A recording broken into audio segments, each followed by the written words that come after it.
अच्छा, इसमें बस एक छोटा सा कंफ्यूजन है कि फिर से वही सेम चीज, एनसीईआरटी गलत नहीं है बट एनसीईआरटी इनकम्प्लीट है। अब एनसीईआरटी इनकम्प्लीट कहां पर है वो देखेंगे।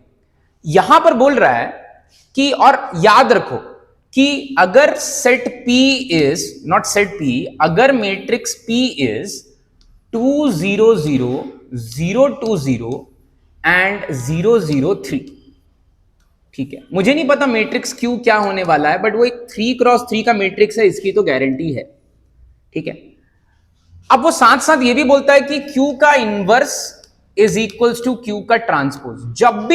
जब भी किसी मेंस या एडवांस के क्वेश्चन में ये वाला मसाला लिखा हुआ है, Q का inverse is equals to Q का ट्रांसपोज, अपना पहला स्टेप होना चाहिए, दोनों तरफ जब Q मल्टीप्लाई करेंगे तो this will become an identity matrix and this will become Q multiplied by Q का ट्रांसपोज। मैंने दोनों तरफ Q मल्टीप्लाई कर दिया, इधर भी अच्छा मल्टीप्लाई करेंगे तो प्री मल्टीप्लीकेशन या पोस्ट मल्टीप्लीकेशन में कोई फर्क नहीं पड़ेगा, बट इधर मैंने प्री मल्टीप्लाई किया है Q से। इस मसाले को लेफ्ट हैंड साइड में भी Q से मल्टीप्लाई कर दिया, इस मसाले को भी लेफ्ट हैंड साइड में मैंने Q से मल्टीप्लाई कर दिया। अच्छा, अगर Q से मल्टीप्लाई, और ये हमेशा पहला स्टेप होता है, अगर एडवांस में देखा, मेंस में देखा, मैंने ये वाली चीज देखी, तो मैं पहला स्टेप तो यही लगाऊंगा, किसी भी क्वेश्चन में पहला स्टेप यही लगाऊंगा। अच्छा, अगर मैंने इसका डिटर्मिनेंट ले लिया, तो किसी मैट्रिक्स का डिटर्मिनेंट उसके ट्रांसपोज के ऊपर डिपेंड नहीं करता, उसका ट्रांसपोज कुछ भी हो, अरे रो को कॉलम, कॉलम को रो बनाएंगे तो उससे उसके डिटर्मिनेंट को कोई फर्क नहीं पड़ता। तो आइडेंटिटी मैट्रिक्स का डिटर्मिनेंट तो हो जाएगा 1, और ये हो जाएगा determinant of Q multiplied bye determinant of Q which is determinant of Q का होल स्क्वायर। अच्छा, डिटर्मिनेंट ऑफ Q का होल स्क्वायर अगर 1 है तो डिटर्मिनेंट ऑफ Q पक्का पक्का आने वाला है, इधर प्लस और माइनस 1, ठीक है। जो दूसरी कहानी बोलता है क्वेश्चन, वो ये बोलता है कि PQ is equals to QP, P multiplied by Q is equals to Q multiplied by P, ठीक है। अब यहां पर एनसीईआरटी की थोड़ी सी बदमाशी आती है, ठीक है। वो बदमाशी क्या है? एनसीईआरटी बोलता है कि अगर मैट्रिक्स मल्टीप्लिकेशन कॉम्यूटेटिव है, तो दोनों मैट्रिसेस कैसे होने चाहिए? दोनों मैट्रिसेस डायगोनल मैट्रिसेस होने चाहिए, ठीक है। कम्यूट कर गया, PQ is equals to QP हो गया, कम्यूट कर गया, तो हमें ऐसा लगता है कि ये डायगोनल मैट्रिक्स ही होने वाला है, Q पक्का पक्का डायगोनल मैट्रिक्स ही होना चाहिए, ठीक है। बट ऐसा ट्रू नहीं है। एनसीईआरटी ये बोलता है कि अगर डायगोनल मैट्रिक्स है तो कम्यूट करेगा, ठीक है। उल्टा नहीं बोलता कि अगर कम्यूट कर रहा है तो केवल डायगोनल मैट्रिक्स है, ऐसा नहीं बोलता। इसलिए बहुत सारे बच्चों ने अगर एग्जाम में इस क्वेश्चन को अटेम्प्ट किया होगा तो उनका पहला अटेम्प्ट होगा कि अरे PQ is equal to QP हो जा रहा है, P ये वाला मैट्रिक्स है पक्का पक्का, इधर दिख भी रहा है एक डायगोनल मैट्रिक्स, अगर P एक डायगोनल मैट्रिक्स है तो पक्का पक्का Q भी एक डायगोनल मैट्रिक्स ही होना चाहिए। फिर से ठीक से अगर अपन बुक को पढ़ेंगे तब समझ में आएगा कि कुछ कुछ चीजें इनकम्प्लीटली लिखी हुई हैं एनसीईआरटी में। अच्छा, अगर Q डायगोनल है तो पक्का पक्का कम्यूट करेगा, बट अगर कम्यूट करेगा तो पक्का पक्का डायगोनल है, नहीं, ऐसा ट्रू नहीं है। तो Q मैट्रिक्स होगा क्या?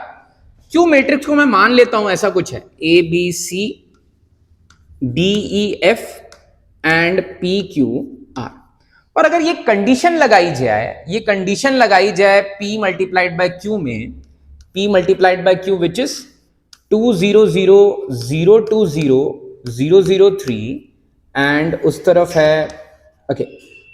है ABC DEF PQR, ठीक है। राइट हैंड साइड में कम्यूट कराकर ABC DEF PQR, ठीक है, एंड इसको मल्टीप्लाई करेंगे अपन 2 0 0 0 2 0 एंड 0 0 3 से, ठीक है। पर इतनी तो गारंटी है कि डायगोनल मैट्रिक्स भी आएगा, डायगोनल मैट्रिक्स है तो कम्यूट करेगा, पर और भी कोई मैट्रिक्स होगा तो कम्यूट करेगा भाई। तो डायगोनल मैट्रिक्स तो आने वाला है, एक तो डायगोनली मैट्रिक्स आने वाला है, दूसरा कौन सा मैट्रिक्स आने वाला है वो अपन ट्राई करने वाले हैं। दोनों तरफ कंपेयर करेंगे, जब मल्टीप्लाई करेंगे दोनों मसालों को, लेफ्ट हैंड साइड का मसाला इधर भी, लेफ्ट हैंड साइड का, राइट हैंड साइड का मसाला उधर भी, तो इधर से आउटपुट आ जाएगा 2A 2 टाइम्स ऑफ A, अच्छा 2 times of A, 2 times of B, and 2 times of C. 2A, 2B, 2B, 2C. Then masala 2D, 2E, and 2F. 2 times of D, 2 times of E, 2 times of F. इधर सब 3 आ जाएगा. 3A, sorry 3P, 3Q, 3R. 3P, 3Q and 3 times of R. Left hand side का जो matrix है वो कुछ ऐसा आ गया. ठीक है, राइट हैंड साइड का मैट्रिक्स मसाले को मसाले से मल्टीप्लाई करो तो फिर से आएगा 2A this 2B this 3C. 2A 2B 3C. अच्छा, तो आइडिया लगेगा कि इधर तो आएगा 2A 2B, इधर आया 3C, इधर आएगा 2D 2E, इधर आएगा 3F, इधर आएगा 2P 2Q, इधर आएगा 3R. अच्छा, अब अगर दोनों लेफ्ट हैंड साइड और राइट हैंड साइड इक्वल है, अगर दोनों मैट्रिसेस ही सेम है तो इनके लेफ्ट हैंड साइड और राइट हैंड साइड तो इक्वल होंगे. इसका मतलब 2A ही, ये 2A 2A, ये 2E 2E, ये 3R 3R तो मैच कर गया. और मसाले क्या मिल रहे हैं भाई? और मसाले मिल रहे हैं 2 टाइम्स ऑफ C की वैल्यू 3 टाइम्स ऑफ C के इक्वल. ऐसा कब हो सकता है? 2C की वैल्यू 3C के इक्वल, इसका मतलब C खुद 0 है. ठीक है. 3P की वैल्यू 2P के इक्वल, 3P की वैल्यू 2P के इक्वल, इसका मतलब P की वैल्यू 0 है. 3Q की वैल्यू 2Q के इक्वल, 3Q की वैल्यू 2Q के इक्वल, इसका मतलब भी Q की वैल्यू 0 है. और कुछ मिल रहा है? F, 2F की वैल्यू 3F के equal, that implies F is also 0. अच्छा, तो C, Q, P और F को अपने को 0 करना है. C, Q दोनों तरफ मैट्रिसेस को कंपेयर करके ये पता चला कि C, Q, P और F 0 है. तो एक्चुअली मैट्रिक्स Q क्या हो सकता है? मैट्रिक्स Q हो सकता है A, E रह सकता है उसमें भी, E की कुछ भी वैल्यू हो सकती है, अभी R की कुछ भी वैल्यू हो सकती है. कौन कौन 0 हो गया भाई? PQ और CF 0 हो गए. मतलब ये 0 होना चाहिए, ये 0 होना चाहिए, ये 0 होना चाहिए और ये 0 होना चाहिए. PQ और CF 0 होना चाहिए. बाकी सब 0 नहीं होंगे तब भी चलेगा. तो D, B ऐसा कुछ. ठीक है, Q मैट्रिक्स कुछ ऐसा होना चाहिए. और ये जरूरी नहीं कि ये एक डायगोनल मैट्रिक्स ही है. ये डायगोनल मैट्रिक्स है इसका तो कोई गारंटी नहीं है. बट हां, क्योंकि हमने एनसीईआरटी पढ़ रखी है और हमें पता है कि PQ is equals to QF में, sorry PQ is equals to QP में एक केस आएगा जब ये एक डायगोनल मैट्रिक्स है. केस 1, जब ये एक डायगोनल मैट्रिक्स है, Q is a diagonal matrix. अब हमें जानना है ऐसे कितने मैट्रिसेस हैं, ऐसे कितने Q मैट्रिक्स हैं सच दैट कि उस Q मैट्रिक्स का डिटर्मिनेंट इधर +1 और -1 आना चाहिए. अब +-1 के लिए और साथ साथ वो मैट्रिक्स इन्वर्टिबल होने चाहिए. तो देखो, तो अगर डिटर्मिनेंट ऑफ Q 0 हो जाता तो नॉन इन्वर्टिबल होता, क्योंकि इन्वर्टिबल होने के लिए वो नॉन सिंगुलर होना चाहिए, उसका डिटर्मिनेंट 0 नहीं होना चाहिए. अच्छा, तो आइडिया लगा कि अगर मुझे डायगोनल मैट्रिक्स ही बनाना है और ऐसा डायगोनल मैट्रिक्स जिसका डिटर्मिनेंट इधर +1 और -1 है, तो क्यों ना सिंपली केस 1 में हम ये चेक कर लें कि हम इन तीनों प्लेसेस को कितने पॉसिबल वेज में फिल कर सकते हैं, क्योंकि इन जगहों पर तो अपने को 0 ही लगाना है लास्ट में. ठीक है, तो हर एक प्लेस के लिए 2 ऑप्शंस हैं. अगर आपको उस पर्टिकुलर मैट्रिक्स का डिटर्मिनेंट प्लस या -1 बनाना है तो फिर आपको मसाले इधर +-1 या फिर इधर +-1 या फिर इधर +-1 रखने पड़ेंगे. ठीक है. अच्छा, क्या हमेशा +-1 रखने पर उसका डिटर्मिनेंट नॉन जीरो आ जाएगा? गारंटीड है.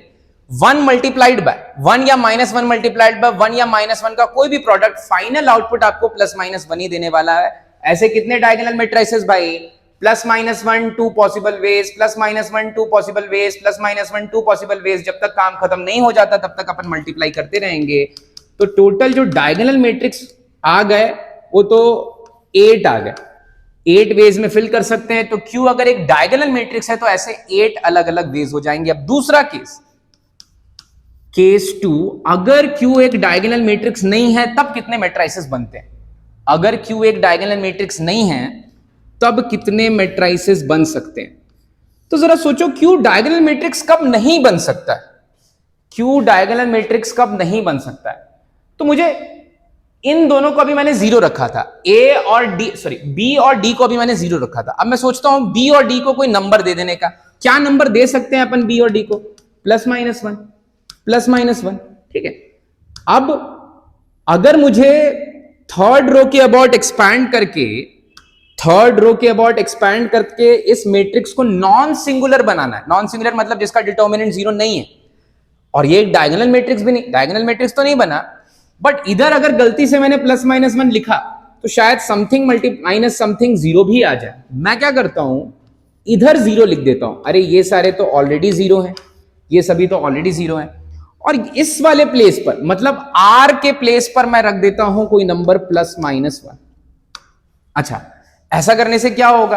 अगर अपन इसे थर्ड रो के अबाउट एक्सपैंड करेंगे तो थर्ड रो के अबाउट ये वाला डिटर्मिनेंट आता है। ये डिटर्मिनेंट क्या आएगा? जीरो माइनस इधर प्लस 1 और minus 1, that will be a non zero determinant. तो फिर से जो नंबर ऑफ वेज हो जाएंगे वो इसको फिल करने के 2 वेज, इस वाले प्लेस को फिल करने के 2 वेज, और इस वाले प्लेस को फिल करने के भी 2 वेज। तो टोटल वेज या टोटल मैट्रिसेस यहां से भी आ जाएंगे 8 मैट्रिसेस। और कोई तीसरा तरीका नहीं हो सकता। आप उन दोनों प्लस माइनस 1 को यहां रख दो तो डायगोनल बनेगा, उन दोनों प्लस माइनस 1 को इधर रख दो तो नॉन डायगोनल मैट्रिक्स बनेगा, सच दैट उसका डिटर्मिनेंट जीरो आ जाएगा। तो टोटल जो मैट्रिसेस बन सकते हैं सच दैट वो नॉन सिंगुलर हो, मतलब इन्वर्टिबल हो, एंड PQ और QP को सेटिस्फाई करें और इस कंडीशन को भी सेटिस्फाई करें, वो हो सकते हैं 16।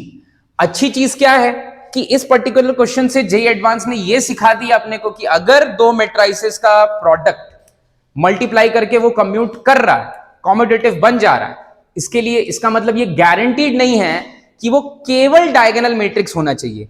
वो डायगोनल मैट्रिक्स भी हो सकता है और वो डायगोनल मैट्रिक्स को छोड़कर कोई और मैट्रिक्स भी हो सकता है, पर डायगोनल मैट्रिक्स पक्का पक्का कम्यूट करते हैं, इसकी कोई गारंटी नहीं है, ठीक है। इसको मैं मानूंगा कि यहां गलती हो सकती है, तो यहां पर भी बच्चों से गलती हो सकती है, इसलिए on a scale of 1 to 10 शायद ये 7 पर रहेगा। कुछ बच्चों ने सही किया होगा, कुछ बच्चों ने जल्दी जल्दी में 8 मार्क कर दिया होगा, तो हो सकता है उनसे गड़बड़ हो गई हो, ठीक है।